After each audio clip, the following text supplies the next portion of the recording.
HarperCollins presents A Sister's Sorrow by Neale. Read by Annie Aldington.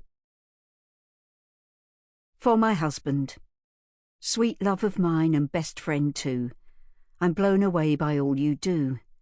My life is enriched because of you. One love, one life, a love so true. Now we're here, we made it through. Many would have faltered, but no, not you. We're strong, we're great, and we're together. Eternally, I'll be yours forever. Before this ends, there's just one more thing. Because of who you are, I'm so proud to wear your ring. Chapter 1. Battersea, London, 1948. Sarah Jepson's legs jigged under her desk as she anxiously waited for the school bell to ring for home time. Her mother Annie had woken up with labour pains that morning, and Sarah was desperately worried about her. Earlier, when Sarah had shown concern, her mum had told her to bugger off and go to school. She'd called her useless and said she'd be no bloody help. Comments like that weren't unusual and hadn't surprised Sarah. She was used to her mother's contemptuous remarks, and though they hurt, she tried her best to ignore them. At last, the bell trilled, and Sarah hurriedly placed her books in her desk before dashing out of the classroom and then through the school gates.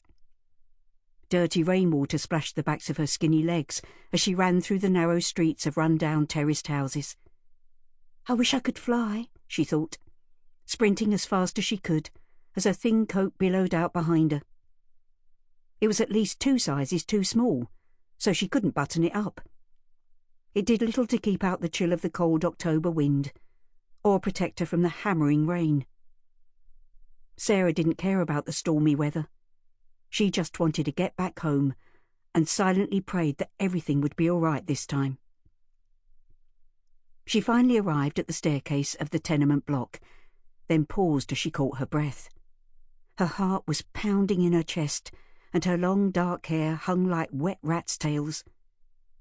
She rapidly tapped her forefinger and thumb together, something she unconsciously did when she was nervous. Apprehensively, she grabbed the handrail and stood still, her emerald green eyes staring up the uninviting stairwell as she urged her legs to keep going. She'd come this far, but the reality of what she might find at home had stopped her in her tracks. Please don't let it be like last time, she thought, remembering the dead baby her mother had birthed 3 years earlier.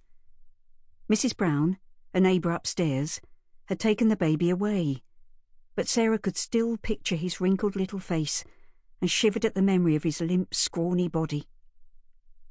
Sarah recalled Mrs. Brown having a go at her mum, telling her she brought it on herself and should have stayed away from the gin.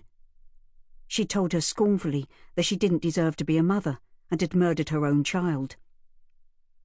Sarah didn't understand how her mother could have killed the baby, as she'd witnessed his lifeless body being born.